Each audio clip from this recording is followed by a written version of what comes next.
fun. Okay, and we're on. It's another episode of Non-PC Housing. Good evening. Welcome. Cheers. We always do a cheers. Give you a heads up. This Cheers. is our last one for a couple months. Mm-hmm. We're going to take a sabbatical and do some serious work on some other ideas and projects before we come back in January 2023. Mm-hmm. So why don't you want to start us off on the first item on the agenda? So the first item on the agenda, this Deb put most of this meeting together. She did a phenomenal job. She's diving right into the details. But the first item on the agenda, and I don't know if anybody out there that has had to apply for apartments has experienced this, application fees. We're finding that, and there's been some articles in the paper, that landlords are now requesting application fees anywhere from $25 to $175 just to apply for an apartment. And it doesn't mean you're going to get the apartment. You know, it could mean that, you know, here's your application and that they do a background check and they do a credit check and only to hear a no. But with Deb being on top of this, she did a little more research, and we found that in the state of Vermont, you can't request any money for application fees. If you could put up the one that's the screenshot of the Vermont statutes online, it's Title IX. If you can find that one. There it is, so everybody can see it big and bold. As you can see here, it's 9 VSA 4456A. Residential rental application fees are prohibited. A landlord or landlord's agent shall not charge an application fee to any individual in order to apply to enter into a rental agreement for a residential dwelling unit. The section shall not be construed to prohibit a person from charging a fee to a person in order to apply for rentals of commercial or non-residential property. So those of you who have been paying fees, and I know lots and lots of people who have, and lots of landlords who charge, they're illegal. And I know that some of you will say, well, if I don't do that, they're just not going to help me. They're not going to rent to me. I get all that, but it is technically illegal. I don't know who needs to come down, bring the hammer down, but I'm just giving you a heads up that those fees are not appropriate in the state of Vermont. They may be in other states. I'm thinking it's a tactic to discourage people from applying for apartments. So if you don't have $50 or $75 to submit an application fee with a background check and everything else, that's going to weed out 75% of the people. And I think there was a property manager that stated that somewhere in Vermont. He was like, listen, we have 140 units. I could have 10 units available at any time. If I do an application fee, then that weeds out 75% of the deadbeats that I'm not even going to hire or look to rent to anyway. So it's a tactic and it's a ploy. But now there's a movement for people that say, how do I get my application fee back? Yeah. If I don't get accepted, why, what money do I get back? How does that work? Right. I mean, to me, giving an application fee is sort of like good faith money. I'm going to give you my truthful answers on my application, and I'm going to give you this money so you can do a check, because they're doing background checks or they're doing credit checks or whatever it is they're doing, which to me, as far as if you're a landlord, it's the cost of doing business, and it is, and you can take it out in your taxes or some other way. But once you pay that, they should give it back to you and just hold on to your money until they make a determination they should return it to you. That's what I think they should do. But that apparently is not how it's going. And I understand the weeding process, but you can go through several $100s and still not have a place to live. And that article that we read about that, was it the Digger? Or yeah, I think you can find it on the Digger, Vermont Digger. VT it's Digger. free. It's free online. Yeah, that they have gone through several $100s without a place to live. Right, and it's another income stream for property managers, I believe, because I've run background checks, and they're typically, you run them through an association, and they're like $10 or $20. Because they're you're not doing 75 for the same or service. 50. Yeah, they're not $75 or $50, and then I don't charge somebody to submit an application, and people can actually download their own credit check. Yeah, you get 3 free credit checks a year. I everything I need to know is on that credit check. that background, through the credit bureau, and it shows me your delinquencies. It shows me if you pay Yeah. your bills. It shows me how much outstanding money you already owe. Yeah. But I think they're using this as a way to supplement their income. Yeah, well, they offset their property managers' costs Right. with some of this, and Right. I get that, and I do understand the desire to reduce the risk of tenants. But you need to check. But as a landlord, you own the property. You have to take on the risk, so you should pay for the risk. But I have to tell you, when we were poor and homeless and looking for a place, thank God they weren't doing checks at that time, because I know I had a crappy credit report. And otherwise, we wouldn't have been able to get as far as we have now. Pulling up our own bootstraps. What do? You can't get into any place if they're all going to check on you. You might as well just pass it down the street instead of resending it all the time. Let's just say, okay, this is that person that's coming to you now. Here's what it looks like. Instead of charging people, I just think it's not appropriate. It's been going on for years, and until now, and this has been in force since added 1999. Well, that's great. Why doesn't the state then have a free database? So if you're a renter in Vermont, hey, I'm a renter, I'll pay the state $10. They collect all my information, and then the landlord can log into that database and see all my credentials, my background, everything else. Yeah. And So, sounds great. so I get the state saying no, you can't charge a fee, and I get you saying that it's the cost of doing business to do background checks. But when you do a background check, it could be $10 for every state. And you don't know Yeah, where that's these true. people live, right? They could just use put their Vermont. application, right? They could Yeah. just put, I've only lived in Vermont, you run something in Vermont, and They don't always and there talk it to is. each other, yeah. They don't talk to each other. So it's not $10 just for a background check, it's $10 per every state or $20 or whatever. Yep. We used to have to do this when I ran public transportation. But Mm-hmm. it would be nice if the state could have a database. So if you Yeah. wanted to rent in Vermont, you paid to be in that database, and they collected that information, and there you go. It's just And that it's way- submitted, and you don't have to pay a landlord for that information. And they're supporting landlords that way, and Yes. giving the information that they need, and they're supporting potential tenants by making the information available when it's needed. And they ought to do something with that. But Yep. again, that's another idea that they haven't come up with at this point. It's just illegal to charge it, and they've been doing it in the state of Vermont since 1999. So 2 decades it's gone on, and I don't think I do also I put up I had an apartment available on School Street a little while ago, probably about a month and a half ago, and within one day I had 55 applicants. ooh-wee. I can't go through those. So if I had 55 inquiries, Right. and they all, send me the application. Right. So 55, if I charge them $50 A piece. a piece, Multiply that, yeah. that's a lot of money, Yeah. and just to get a no, you're not. But here's the thing: if you're paying for that, and the landlord says no, I think that puts the landlord in a situation where they have to tell you why they said no. They have to but do really. they? They usually don't. But I'm betting they have to, because there is, it's the Right to Know Act. So if you're refused a job, you're refused a credit. You need a reason. You're refused a loan. You're refused a credit card. They yeah. actually have to write you a reason why. Well, and yeah, it has and to be legit. And it says, too many bad debts or whatever it is they Right. have to say. Yeah. But Yes. landlords don't do that. I know, but if they're taking all this money for applications and they refuse you, Yeah. they should have to give you a reason why. Not just, Yeah. you were 20th in line. So we put this information out because although we don't have the answer, except that's a good answer, which is to get the state to support both everyone in this process by making it easy to access this without charging a fee. There's that as an answer.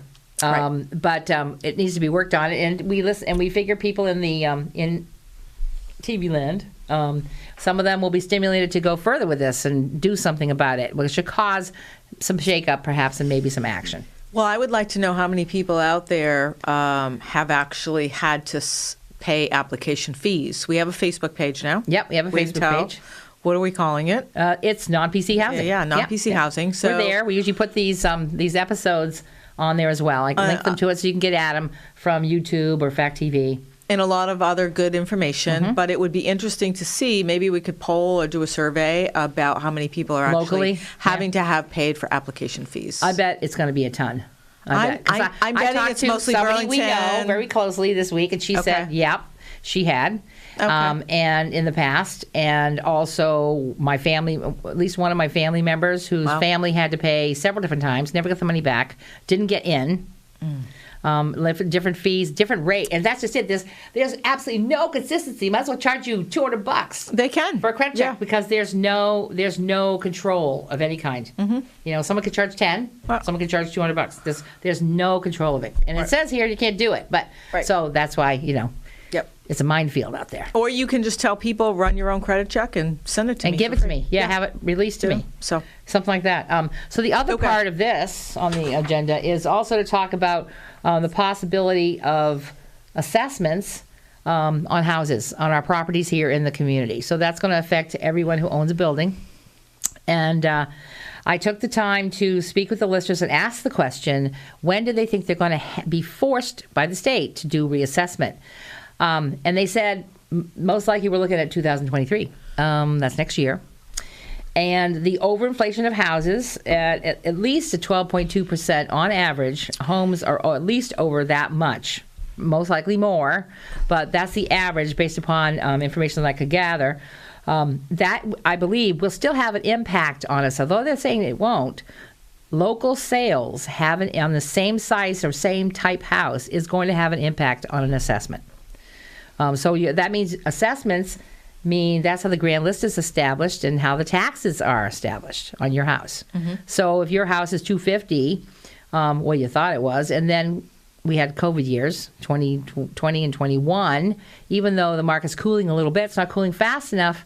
It had to be a significant cooling by 2023 in order to keep your house from being at $350,000 or $400,000 for next year when they do assessments. So like type houses, same square footage, so on and so forth, is going to impact our tax base. I know they're telling me they don't think it will, but they use like type house sales over a certain period of time. And I'm not sure if it's a year, 2 years, 5 years. I don't know. I need more information for that, and I'll have to do some more digging. So this is what kills me. You know, we have a situation that we have all this property in town, and we now are going to get assessed. Our taxes are going to go up. I pay anywhere from $4,000 to $6,000 a building. I'm up to $20,000 a year in paying taxes, and I can't keep offsetting that by increasing the rent for renters. Yep. You know, it's just we're going to get it's going to be so exorbitant to afford the cost of a building here in town. And then, like you said, once that tax rate gets in, instead of paying $6,000 for 31 School Street, I'm now at $8,000. Yeah, it's I'm not going to cut into my profit. You're not going to eat it. I'm not going to eat it. So now I have to increase the rents for the tenants. Right. And the tenants are going to say, I can't afford this, and they're going to leave. And then what am I going to do? I'm going to put in Airbnbs, Deb. Right? And you still have to have you guys, the taxes paid. Yeah, but where are people are going to get their money? So it's, you know, the town really, and when I talked to the listers, they were like, it's a balance. Mm-hmm. But the state is saying, they push it. There's F the balance. We want you to just increase it, and we want our money. Yeah. And I'm still not exactly sure how they force their hand, but they do. And it has to be, when it hits a certain percentage of, I don't know, house sales or movement in the community, movement in the area of house sales and so on and so forth, they force their hand and say, now you have to do an assessment. And they're at that tipping point, and that's what I'm trying to get to people. And that's one of the things you said to me was landlords have to change the game, which includes charging them for their oil Yeah. and charging them for their water and sewer. Right, In we have order to- be, utilities have to be paid for. No paying for your electricity or your trash or a snow plowing or even maybe mowing the lawn on the, if you rent, Right. the first floor of the house, you might Right. have to do this stuff. Right. All those rents that everyone was used to probably like 5 years ago was where everything was included. Heat, hot water, electricity, Wi-Fi, plowing, laundry on site, mowing. All those little caveats, those little nuggets Bennies, are going to go away, and people are going to have to pay almost what they're paying now, and then their heat, and then their electricity, and then they're going to have to pay for their own plowing and sanding and everything. Yep. That's what's going to happen. They're all, because you just can't gauge it. Landlords can't gauge it, and we're going to be priced out. I know.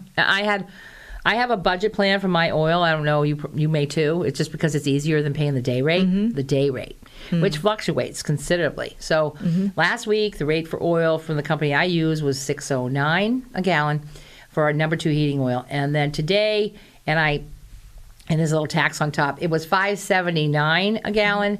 And I have another property that I'm helping with, so I had to pay $5.82.90 for 100 gallons of oil today. So that's a big jump from what we paid last year.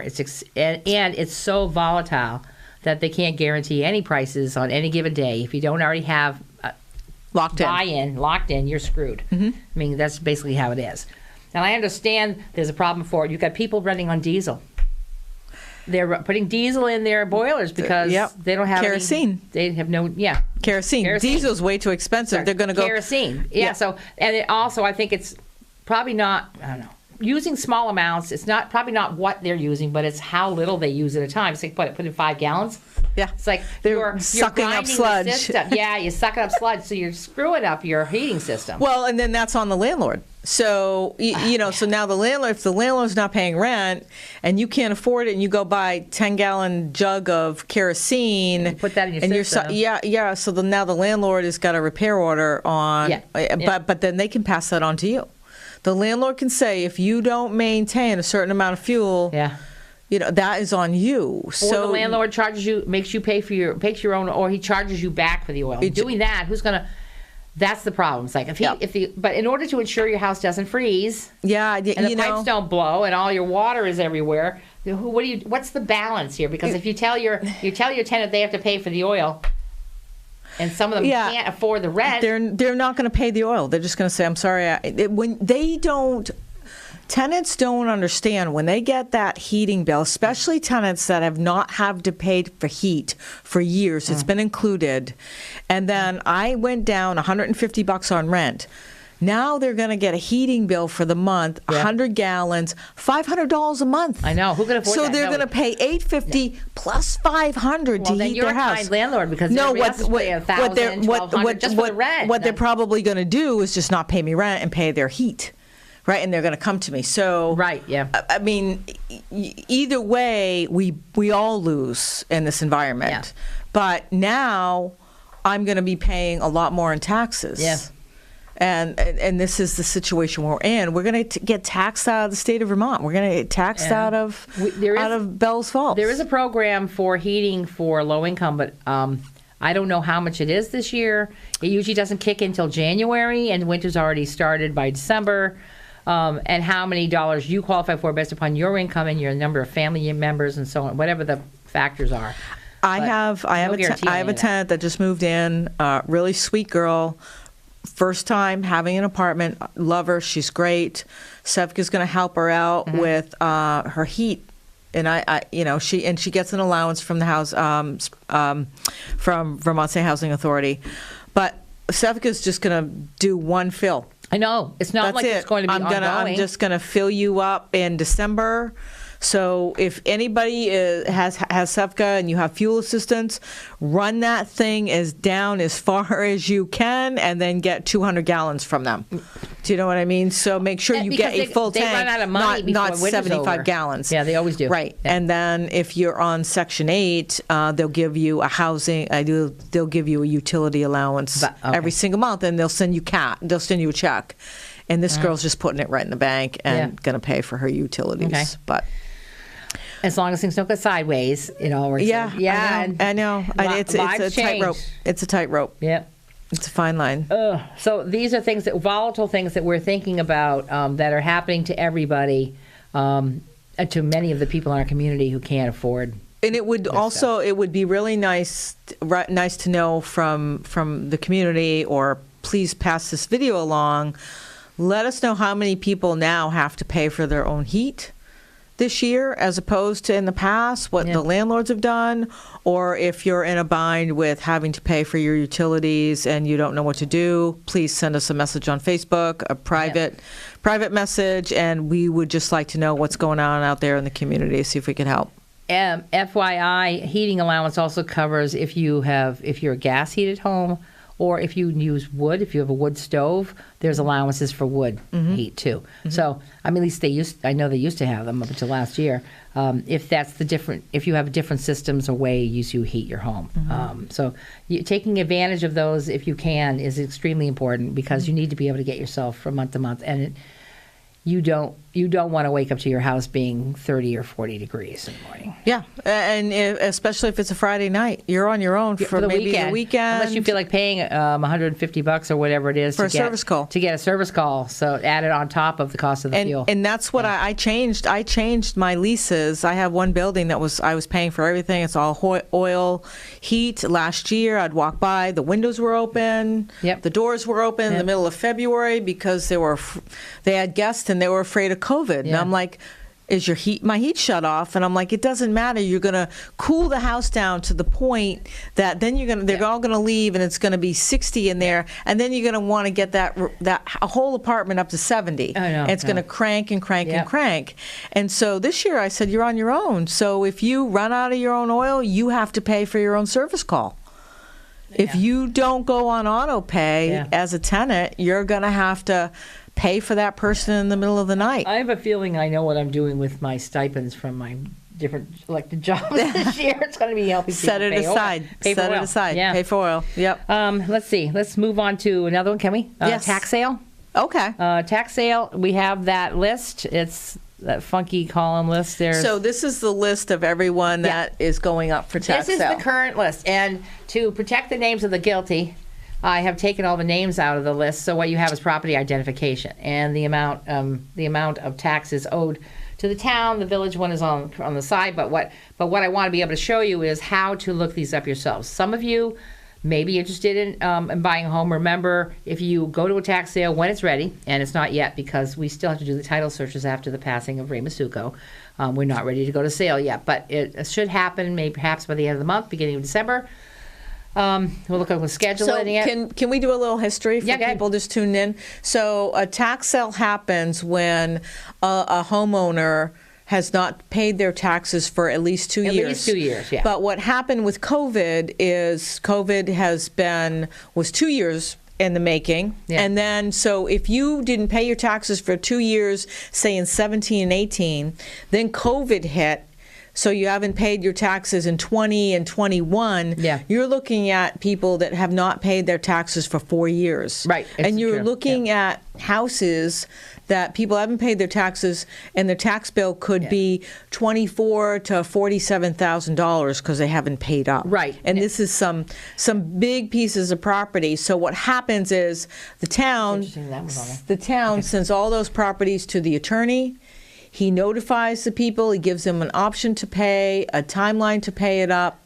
They decide they don't. It goes to tax sale. And when it goes to tax sale, it's like an auction. And you get to go into a room and you get to bid on it. And you have to pay all the encumbrances. We're going to talk about that. Yeah. Encumbrances are any other liens. Mortgage, IRS, IRS, construction liens, liens from the town or village from if the towns, they had things we had to do. It's not just paying, it's $10,000 for back taxes and you have this building. It's not that. It's those things. And then you win the bid. And you pay immediately. You have to wait a year a year and a day. to actually get that house. You don't pay for it that day and move in the next day. Can't step on the site. You can't evict the tenants. You can't do any of anything. that. Yeah, and then those people get a whole year to pay all those taxes back, but they also get to pay you back what you put in, and what is it, 12% on top of that? I think so. It sits in an escrow. It sits in an escrow, so you gain interest on that. So you're going to get your money back plus some interest if you don't get to keep it after a year and a day, and they have to keep it current. So it has to be not just the tax line you see, but the entire following current year. In that year, they have to keep all the taxes current. So it has to be all paid. Right. So. But there's also something, and ask your attorney, when you take on this title, when you take on this house, it's almost like a dirty title, because it's been the building has been confiscated. Yeah. Right? So ask your attorney about how easy it is then to resell that building later on down the line. But what Deb put together is how to look to see what encumbrances, how many other things, liens and things like that, and other expenses are on the buildings that you might want to bid on. Yeah. But where can somebody get this list? This is a public document. This was given to they ask? The trustees and the select board, but technically it's been brought into the public light. We talk about it in public meetings and make it a public document. So you could contact the clerk or the town clerk or the manager in the town hall and get a copy of this current list. Now, this list may fluctuate. There may be fewer people on it by the time we get to tax sale. And just so you're aware, only the top column, where the bottom is there, see? So whereas 233320054, that first grouping is the current people who would go to tax sale right now, until they have up until the day of tax sale to purchase that back, buy it all off. The three below it are people who are in probate, three below it. Okay. And then I think there's 7 or 8 down here on the bottom who are waiting on the VHFA loans. They didn't give us a time frame of when they've been completed on this, so they're in the waiting pattern. They filled out the application. They haven't been awarded money to pay off their back taxes yet. So we can't count, but they might be denied. And the others might come out of probate. We don't know. So those might go up to the upper top list. But right now, we can't count any of them. Just the first column. So can we see on this list what the taxes are? Where's the total balance? Okay, there's the total town. And if you could move this screen over a little to the right. To the right or to the right of the page. Yep. There we go. Okay. So there's what it only shows is separated the village. So we've got, say for instance, that one you see that's $8,807. Okay, 13,133.03. But now that's the town. Then the village pieces is $6,133.81. So this isn't total for the total amount you'd have to pay to get this property. You'd need $20,000, whatever that property is. $20,000 in back taxes. That includes. That also includes the water and sewer that's owed in here too, because all that has to be taken care of during the tax sale. So this column 1, 2, 3, 4 is all town. All town and the total, and then 1, 2, 3, 4, scattered looking 5. ones are village. Village, so you have a total for town, which is $289,000 right there. And the total for village. Village is almost $40,000. Yep, okay, exactly. So you need to add this column and that column together to get the total for the property, because it also includes their water and sewer, which there's also penalties and interest in here too. So can I ask you why people are paying their village tax but they're not paying their town? Well, some of these properties might not be village. These is the entire town of Rockingham. Okay. The likelihood is that they have, although some people are kind of sporadic about that, but for the most part, the ones that are blank are going to be non-village property. Okay. All right. So all that white space Saxon's River, Rockingham, Brockway's Mills, so on and so forth. So now we could go back to the left of the sheet. I want to get into the next so we can look at the next. So what I want to do is just walk you through, if you are interested in any of these properties, and you can't tell where they are right now, there's no addresses on the list, but we can find out what they are.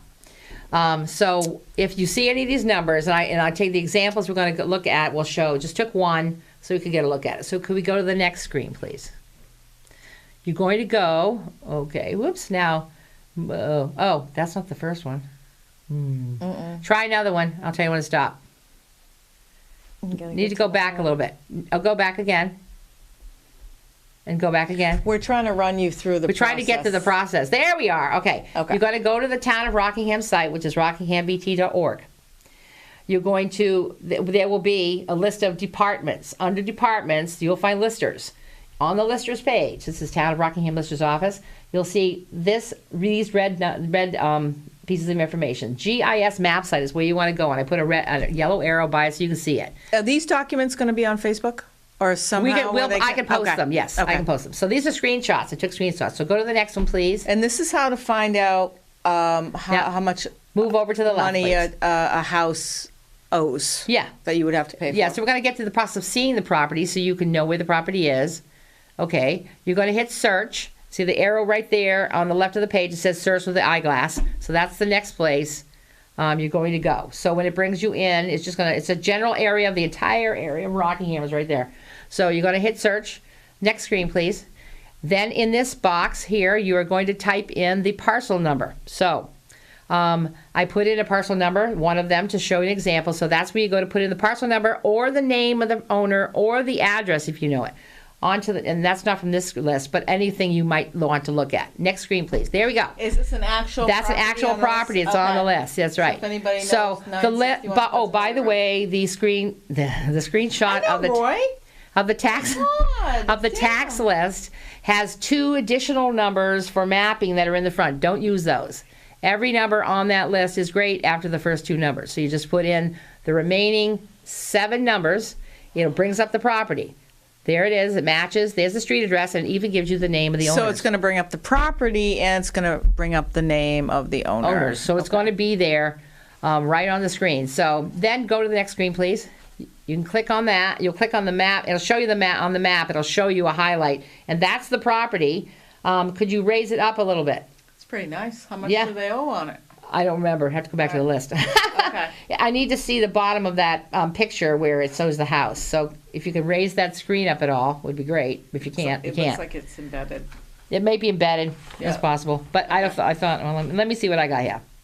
So I want to tell you something else you can do here too. You can look at, no, maybe that's my fault. Okay, it's my fault. At the bottom of that, you'll also have an option to look at more about the property. It'll tell you about this. There's a couple boxes down below there. You can look at them. It'll tell you the size of the property, Yeah. value of the house, the value of the property, how old it is, like age of the homestead, that kind of thing. And so you can get more detail on the property. So you're seeing a screenshot here of a house that looks like it's being insulated. Looks like it's all being resided, Yep. and it's going to be insulated. It has a metal roof. Yep. And I'm just interested. So let's go back and see. Can you figure out? So you got 961. Yeah. So can we go back to back a few pages? We want to few get pages to because the I'd list. be interested to see what 961 There we has. go. For Okay, it's the very encumbrances. first one. So 961 owes That's all. 15,889. 15,000. So if you remembered the picture of that house, you would be able to pay $15,889.23 in taxes. Yep. But then there's You bid on it, and you bid if you on win it, and you can go up on that. You can, a You can lot go of up people on do that. because Bid up, what happens bid it up. is after the year is over, and if it's still yours because the people did not redeem what they call redeem it in a year and a day, you have to pay that plus the current taxes, which are not listed there. But if I bid $100,000 on that house, Uh-huh. he has to pay me 12% interest on $100,000, right? Well, he doesn't. The town does because they put it in an interest-bearing account. Okay. So the owner's not paying you. The town gives you back everything that's left over after you pay it down. No, if he pays, If he pays it the off? owner decides to pay it off, I think the owner has to pay. I guess I have to check on that because my Me, understanding is they the just give you the 12%. interest-bearing account plus your $100,000 back. I think it's just in the account. Yeah, We should check. yeah. For that, I'll have to Okay. drink some more. All right. So I thought if I bid $100,000 on that building, Yeah. and you decide you're going to wait a year, but you're going to pay the taxes off, Pay it all you can back. you can pay off the taxes, Everything and current but you and still back. have to give me 12% on my $100,000. I guess that's. Because You're going to see that in January. Yeah, we're going to talk about that because that would be incentive for me to bid and bid it up. Bid it up in order to get 12% on Right. on Right. $100,000. And then the other part of that, is what they can do is they can go back to you and say, Rebecca's going to give you $100,000 for that house. you owe us 20 in taxes. We're going to give you 80 grand and you're going to be free and The clear. town can't make any money on it. No, the town's going to get their taxes. Yeah, yeah. And then you get 80 grand in your Oh, pocketbook. right. The difference we're taking You the get property you over. get the you get the 80 grand in your pocketbook and you can say I'm done with this, it's all yours.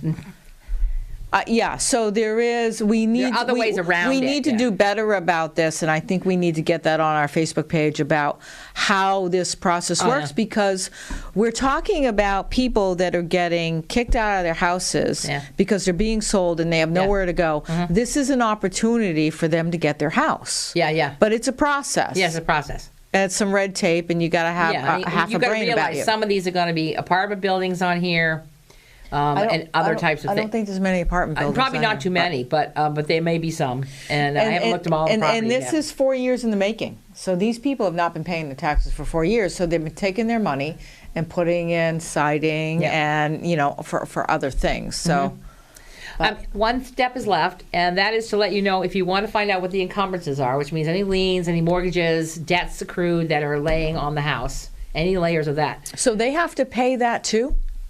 Yeah, that's part. The encumbrances have to go away. They have to be paid. Kathleen told me they're not supposed to sell a house without taking care of all of that. Man, okay. So hopefully it's clean, but you won't know that till you look it up. So we say we took the first one, the last 961. You go to this website. Hopefully you can all see it. You're gonna have to. Yeah, I'm gonna have to. I don't Talk know. it out. Who's gonna see it? It's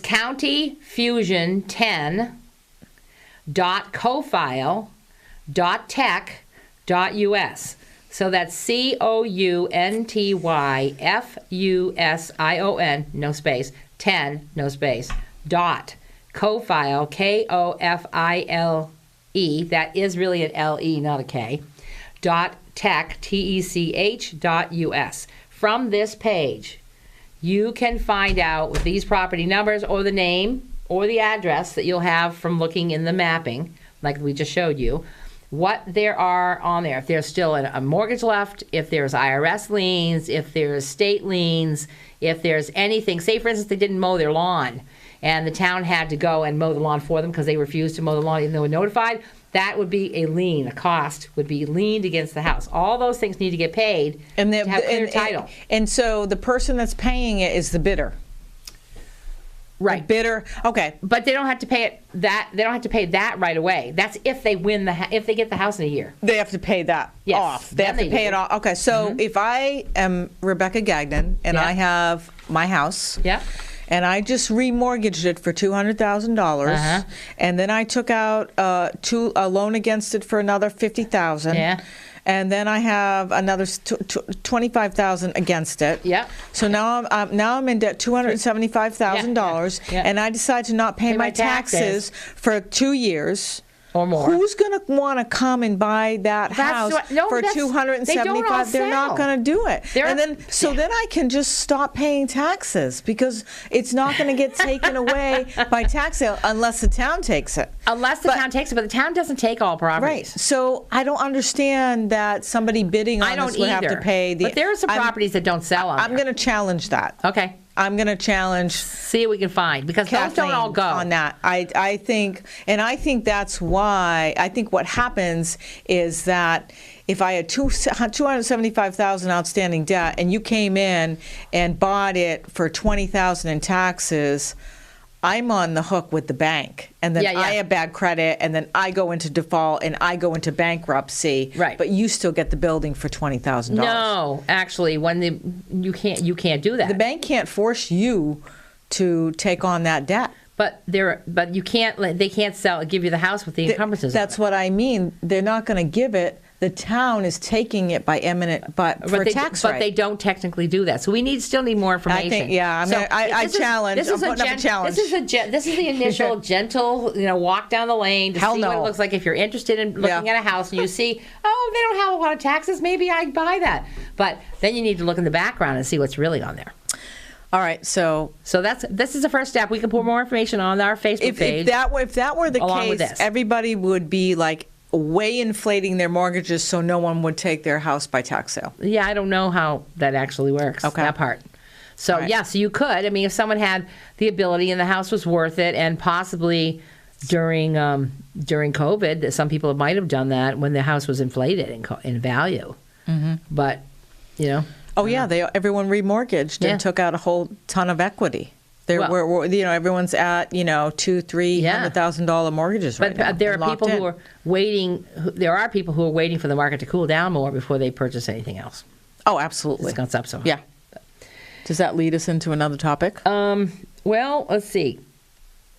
Well, I mean, buying them for B&Bs, that could, be one of the results Yeah. as well. Right. Airbnbs.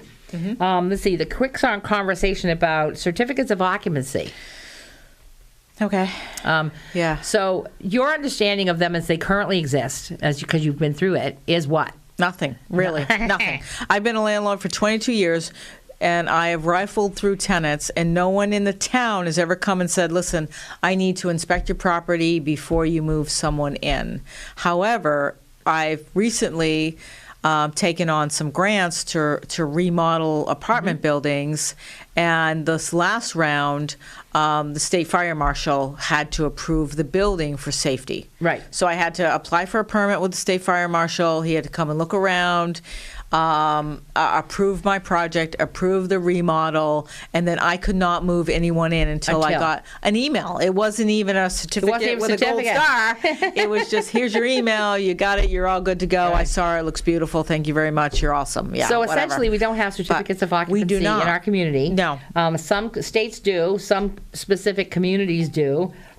We could have them for rentals. We could have them for new building construction, if we wanted to. But the reality is, right now, the focus has been on getting, like for instance, Chester would like certificates of occupancy for Airbnbs. Right. So we don't have them. So the Airbnb topic has come up as a way. This kind of coincides with everything we're talking about, but about the cost of maintaining and keeping up buildings, the taxes coming in, the inflation from oil.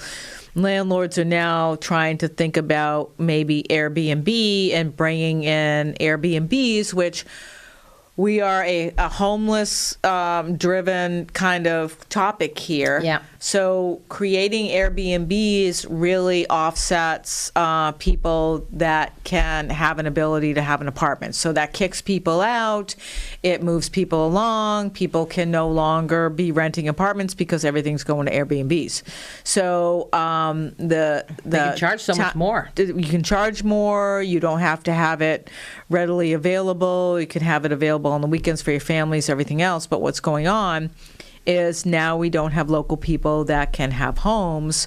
So Chester, which is kind of a tourist town, more so than Bellows because they're Falls, closer to ski resorts than we are. is had quite a few inns, like the Huggy Bear Inn and things like that. They're turning everything into Airbnbs, and then landowners and landlords are turning their apartments into Airbnbs, and now you have no place to live. So they are now looking at wanting to control Airbnbs and set them to the same standard as an apartment, and they're thinking that they're going to start a certificate of occupancy, which apartments don't have. And those. they would also like to see owner-occupied Airbnbs. Oh, yes. Because there's also concerns about neighborhood. Yep. The flavor or the atmosphere in your neighborhood changes because you have people who are maybe party hardy people who, like if you go down to the beach and you know what that's like, just drive down Hampton. See what it looks like on the decks and everything. Like people are like, woo-hoo! That's the kind of behavior that people are concerned about at Airbnbs, is that unrestricted behavior with no one to be responsible to. So there's no one controlling them. There's complaints about noise and other kinds of things that can happen right in between you and a neighbor in your other neighbor's house on the other side with no one there. So you don't know that neighbor. They're coming and going. They might be there a week. They might be there a month. They might be there 3 months. They're clearly paying a lot more money to be using Chester as a bedroom ski resort area. Just a short drive to get to a Scotney or wherever they're headed. That's why they have a concern, and they had quite a few. My understanding after talking to the planning and zoning administrator, there are a handful of them in our community. Yeah, there's not much. There's Not many, but There's- not- and not you saying it wouldn't won't even happen. you wouldn't even know. You wouldn't know that. It's not like Bellows You Falls. only know is if somebody like a says something, Tourist, yeah. everyone is clamoring to come to Bellows Falls, and We don't have that kind of entertainment level that's in Yeah, I distance. wouldn't. I wouldn't do that. If I have 3 units, and every building I have is basically 3 units, and I wouldn't put an Airbnb in one because my tenants would be like, we don't know who's coming in. Yeah, it's kind of Saturday night. sketchy. Who's this guy? Who's this girl? Yeah, I'm freaked sure. out. But my brother owns an Airbnb in Salem, Massachusetts, and in Salem, 10 minutes. in Salem, they require that it has to be owner occupied. Yeah. So I would go for that. I would go for any Airbnb That has in an our owner. village. You know it has to the be owner owner. occupied. Yeah, exactly. We've got people right now that they took one whole house. I'm not going to mention names, and they turned it into 2 Airbnbs instead of apartments. I know who it is. Right by the school. So I'm just thinking, why? I mean, I can't believe that they're making any money. It's Bellows Falls again. It's not a tourist town. It's not Salem. It's not No, even Chester. no. Not even as remote as Chester, headed to a ski resort. Right. Yeah, you're 45 minutes to an hour away from skiing. Yeah. But people are telling me that it works here. People don't mind driving 45 minutes to go to the mountain. And the reason to do this is it's profitable. And I just heard that there's a house that has is going to be sold. The paperwork, the ink is not dried yet, Yep. but they're turning that big, beautiful White House into short-term rentals. Yeah, because they think that there's momentum here for tourism. And that's the other part that kills me is the state of Vermont is all tourism. We make our That's their money on that's their tourism. focus. So, But and not don't here- we, not don't we here in want, Rockingham. No, wait a minute. Don't we want people come to our village and see our cute little village? Yeah, to be and home. That's we want them to visit. Yeah. And go to the coffee shop and go to the train station and check out the movie theater and Wonder But Bar. don't we want some? But there's also those who want stability in the community and know that they. It's very know- safe, comfortable. Yep. It's a very safe 1950s, Yep. A safe. porch area, It is walking safe community. Yep, exactly. Yes, And we have a gold mine here. I know it's one that we have to be we have to be conservative with, and we have to be able to protect it. Otherwise, we could wind up being village of Airbnbs. As it is, we already have over 1,000 apartments, and that's heading beyond that mark as soon as Wyndham Windsor Housing's done, and that's going to be soon. Yeah, let's see. Can we move on to 4? You think? Yes. We got 10 minutes, I think. All right. The question was about this. We talked about zombie houses at our last episode. That was fun. Yeah, it was fun. But now that I've given you a tool on how to look up properties, you can look up properties that are zombie houses right now, and you can see by going to that county Fusion website I gave you, and we'll put it on our Facebook page so you can clearly see it. And you'll see it on the, if you rewatch this as well, you can find out with just the address who the mortgage company is. And houses that aren't moving because mortgage companies own them and don't want to do anything with them, and we pointed out several of them last time, could be motivated to get them on the sale block, to put them up for sale by speaking to them. Maybe they would move forward.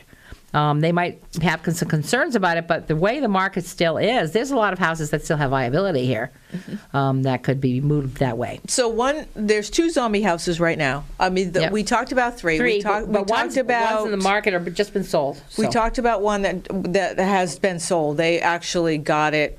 They got it online, sold it. They didn't want to hold on to it. But 5 Elm is a zombie house. So feel free to drive by. Please drive by 5 Elm. And then the first house on Pond Road on the right is another zombie house. And a zombie house is a house. A zombie is a living, breathing, walking, looking human being that's all deteriorating and got goo and is just all just molten lava and still walking around. A zombie house is just that. It's a house that's sitting there that isn't being cared for and it's deteriorating.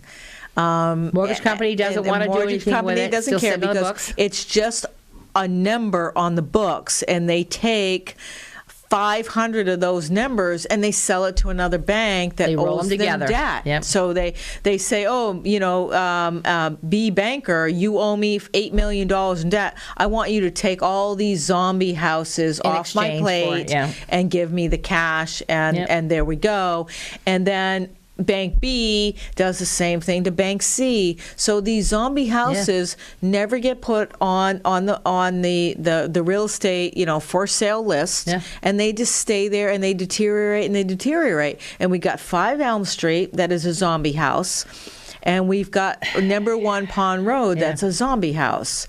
And there might be some more. We're just not aware. So what we need to do is get those people that are tired of renting and tired of landlords and want to go out on their own to go on this website that you brought up. Yep, this one. And in there, you're going to be able to find who's the banker that owns that house, and you can start just nagging them. Start a conversation. Saying, I want that house. Let me give you the money for that house. What do you want for the house? I'll give it, give me a deal, and I'll take it on. You can also go to some town administrators that say, listen, we need to clean up these zombie houses. Yeah. I mean, that house on Elm, I don't understand. I've asked them several times, why aren't we mowing the lawn? Because you're asking for infiltration by who knows what entities over the winter time. I went there recently, and the lawn is this high, and somebody's putting out food for cats. So now you've got at least 6 feral cats all around the house living in that area and going into the cellar. They think they're doing a nice job. But the neighborhood is not mowing the lawn. Yeah, no. And they're not taking care of it. The village of Bellows Falls has an ordinance. I'll go down with my lawnmower and help them out. I'll do that. It's going to take a little more than that. It's going to take a weed whacker. Yeah. But and then mulch it up. Yeah. But we all know people died in there. Yeah. We had 2 overdoses. 2 deaths. And the thing about it is, legal aid begged the town administrators, the fire chief, please leave them in there. We'll get them heat. Leave those drug dealers in there. These were squatters. Yeah, because the owner died. The owner, Robert, died. Yeah. He had these guys in there, and then they just decided to live there for months and months, putting kerosene. Well, you can see the mortgage company didn't care. The mortgage company didn't care. They're putting kerosene in the boiler in there. They were drug addicts, and finally, after the chief said something's going to go wrong in there when we're not taking this on, they overdosed and died. And they had to go in and take them out. So 5 Elm Street does come with some goblins and some ghosts, and 2 people that OD'd and died there. Yeah, you might need an exorcist in there, but damn. But moving them, putting them back into usable parts of our community. There's 2 beautiful apartments in there, and then the one on Pond Road, and people are looking for houses to live in. I know. And the bank is saying, no, we don't care. We don't care about your community. So that. Probably one or both of us will be looking this stuff up and seeing who we can nag. Everybody, more nagging helps. The squeaky wheel gets the grease. That's it. But the last time on here is what I brought up at the beginning, is that we will be breaking through the rest of November and December and coming back in January with our next episode. Really? Yeah. All right. That's what we said. Okay. Hey! I'm going through an eviction, so we might have like a spontaneous December. We might. But right now for the books, my we 2 would years of expect hell. it. But we do have a winter project, which is to work on a business plan that we've been talking about, and having some time to actually focus on that and get it together and try to find funding and all of that and see how far we can get moved. So we're going to say no episode, but we might do an episode in December. Okay, now she said something different than she said last month. Whatever. But that's fine. I just want you to know that we're not leaving you. We're working on stuff. We're trying to get more answers. And there's so much stuff that happened in just the last week or 2. It's crazy. I know. The Bennington County state's attorney is taking a landlord to court because he didn't evict drug addicts in his housing. I don't know how many places he had. I didn't remember from the article. And we have the law, and the law doesn't make. It's very vague. So I don't know how that works. I know Springfield tried it. Didn't work for them some years ago. It's a common nuisance ordinance. But it's not very specific to, if a landlord can't prove anything, without proof, how can he possibly evict anyone? And and those of you who have been through an eviction process know that this can take a long time. It's a painful process. It's painful for everybody. The landowner, the people who don't want to leave, trying to find new housing. Social service agencies can only be so helpful. They only have so many properties. Oh, I want to make sure to mention 211 in order to find some services. I know they're not complete, and there are a lot of gaps, and I'm looking at that. I've actually made a couple of phone calls trying to figure out exactly what they offer. It's supposed to be a national hotline to find housing, to find services, electrical problems, like, you don't have heat, you don't have electric, you don't have food. Any number of items are in there. However, there are some local gaps, and I think that that's going to call for a regional number that people can it's automated with all the information that you need, because it changes. Like, for instance, there's no warming shelters here. You have to go to Brattleboro or to Springfield for those of you who are homeless. Since when? Because we've had a warming shelter for the last 5 years. Greater They're Falls not doing it anymore? Nope, since COVID. And We were putting people down at a roadway. No, we were. Oh no, I mean a warming shelter where they go sleep at night. Yeah, we were putting people down at Dave Gorham's place where St. Johnsbury used to be. Yes, it's Westminster, and they're done. They stopped as of COVID. Oh, because of concerns over, I mean, have you been in that place? I used to bring food there. So it's small and it's close. Okay. So they stopped doing that. They used their funds to get people rooms at Roadway. They've apparently run out of funds. According to the new Our Place director, there is no more warming shelter. Really? And they don't have So, where's funds. the notification for that? Nobody. Try to go to their Facebook page. There's nothing. Nobody responds to you. I don't get any information back. I tried. So here's the thing, though. If homeless people come to this area and realize there's no resources, they don't stay here. They'll hop on that bus and they'll go to Brattleboro. Yeah, well, they'll there's go at to least Springfield. one homeless. There's one homeless guy who's been here all summer. So a lot of people and he's will still say, here, "Yay!" because I just saw him 2 days ago. According to the Our Place director, there are 6 or 7 homeless guys that they've been feeding. Yeah. So I know. So They're all down here. they're all down at the train station having fires in the middle of the night and drinking beer and littering. But just so you're aware, at this point, there isn't a place to sleep in warmth unless you go to Brattleboro or Springfield. There's nothing here.